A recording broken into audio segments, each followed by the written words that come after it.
Particularly, I'd like to thank Mr. Franklin for his courage, what he did for me, for us, for Auburn University, and my good friend, James Owens. And I have to make a correction. See, James is like my big brother. You know, if you get it wrong, your big brothers will give you a thump on the head. And so, he didn't play with me, I played with him. I would have heard about that later, believe me. Tell you guys a quick story. I've been working on a show called Reckless. It's a new ABC show. Mid-season replacement starts in January. And my agent calls me and says, you know, you got this job on the show Reckless, if you want to do it, blah, blah, blah, blah, blah. And so tell me about it. She said, well, I don't know much about it, but I'll read you the description of it. I said, okay, that's cool. So she read, the description was hot, steamy, sultry, Charleston, South Carolina, pretty people, sex, nudity. I started looking around while I was talking on the phone, make sure my wife wasn't here though.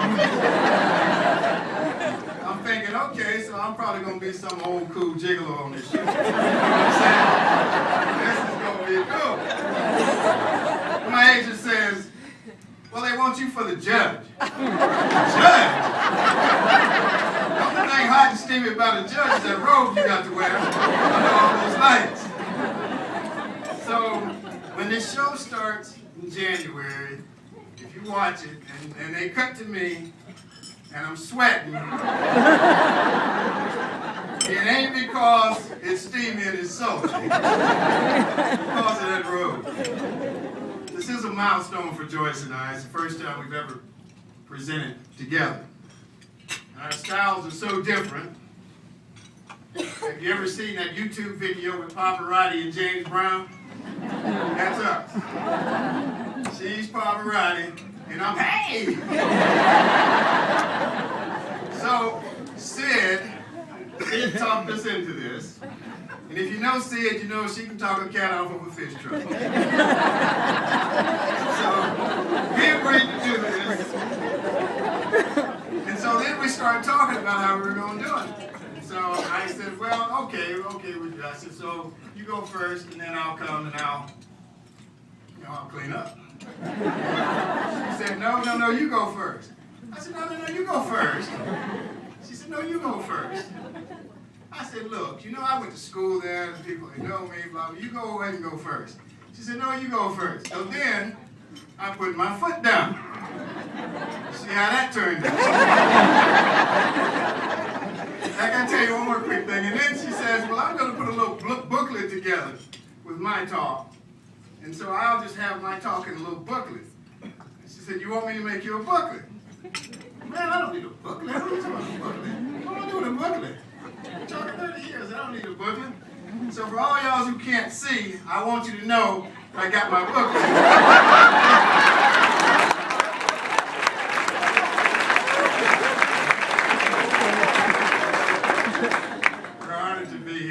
With you. And I can honestly tell you that 43 years ago, when I enrolled at Auburn, joined the football team as a walk-on, one of 4 black athletes in the athletic department, I could not have imagined this scene. Never. It's a beautiful scene. Young, middle-aged, seniors, black, white, Asian, Latino, male, female, professor, athlete, student, alumni, administrators. We're all here to collectively kick off the commemoration of 50 years of integration at Auburn University. As the new campaign goes, this is Auburn.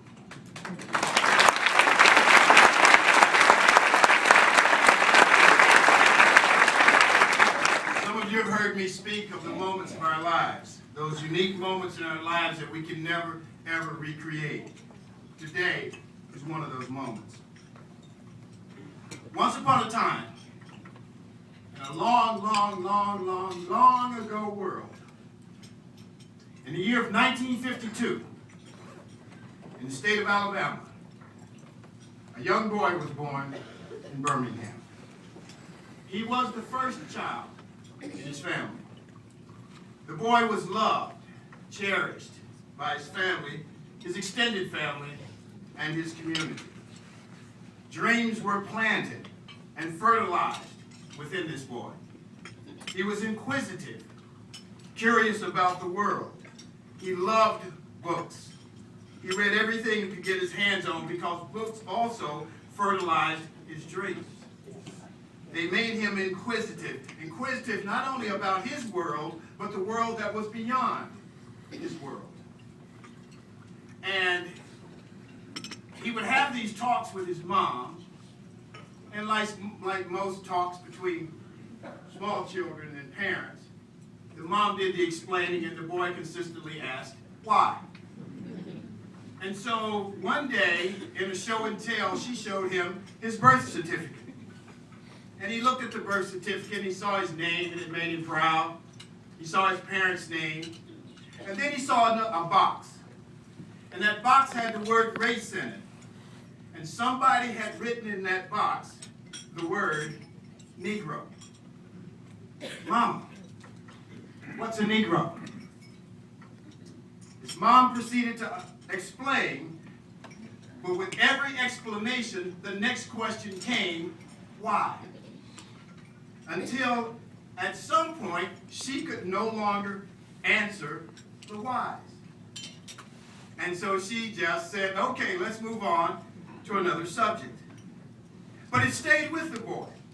And he started to notice things he had never noticed before.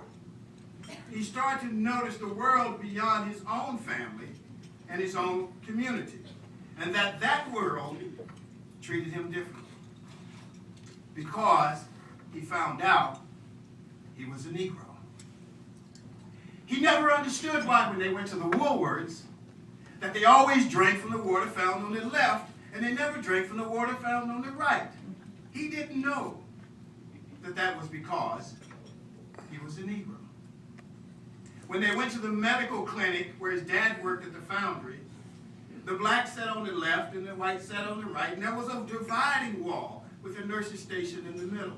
And even after the law was changed, the wall was taken down, and everyone was free to sit where they wanted to sit, but the black still sat on the left, and the white sat on the right. Television became big in his childhood, and he saw that this world was changing, and he thought that he could be a part of this change.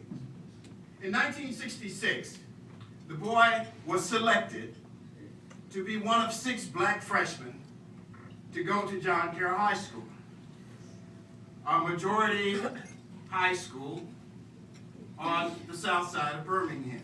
It was a big deal. Integration of schools was a big, big deal. For the first time in his life, he was different. He became the first black athlete to play football there. When the abuse came, he found an extended community. Mrs. Nolan, the librarian, he hung out in the library a lot. Mrs. Nolan was the only black professional there. They became friends. Ms. Horn, who was his friend until the day she died, speech teacher, white lady who befriended the boy, and Coach Porter, his basketball coach, who taught him how to deal with being the first. When words like coon, baboon, and monkey were used to denigrate him, Coach Porter taught him that as a first, he had to stand tall. When other schools refused to play his school because he was on the team, Coach Porter taught him that being the first was about more than winning a game. The boy described the experience as, I learned to survive, then to thrive in 2 separate worlds between my black neighborhood and my white classmates. My 2 worlds never met. I traveled between them. I was the lone ambassador, so it became easy to maneuver back and forth. My education went far beyond books. In 1970, our young boy, now a young man, decides to come to Auburn. There he would not have to be the first because Mr. Harold Franklin had integrated the university in 1964 and James Owens had integrated the football team in 1969. It was challenging the the support systems that had been in place in his community and in his high school had not yet been idealized at Auburn. They didn't exist yet. I looked up the word integration in the dictionary, and there were two definitions. The process of opening a group, community, place, or organization to all, regardless of race, ethnicity, religious, gender, or social class. And the second one is becoming an accepted member of a group or community. Today, the young boy stands before you, a man. If you ask me to describe integration in 1970 through 1974 through my eyes, I go back to the two definitions. We, Auburn, we got it right on the first definition. We opened the process of opening a group, community, place, or organization to all, regardless of race, ethnicity, religion, gender, or social class. We needed to work on the second definition, becoming an accepted member of a group or community. Now, I'm not here to give you a sad story because obviously there was magic that occurred during that period of time. For me, Auburn's been a major part of my life for 43 years. And last week I was in Birmingham, and the Birmingham Auburn Club gave me a great award, and I'll tell you what was so special about it is that a dozen of my teammates showed up. And it was just absolutely wonderful. And for the first time afterwards, several of us hung around and had drinks. And they might not have realized it. I did. It was the first time we had ever hung out together in 43 years. So if I had to sum up that experience, I choose that photo of Mr. Franklin. It was lonely. You were lonely amongst a crowd. In 1970, there were so many misconceptions and so much fear. The misconception that in order to include the boy and others under the big tent of Auburn University, something would have to be taken from someone already under the tent. We've since come to know better.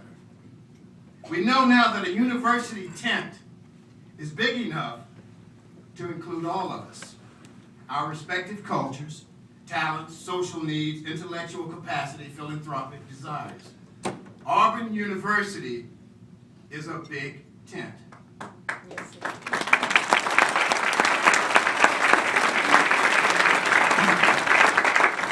What is Auburn? I am Auburn. Just as the boy is now a man, the world has changed. Auburn has changed.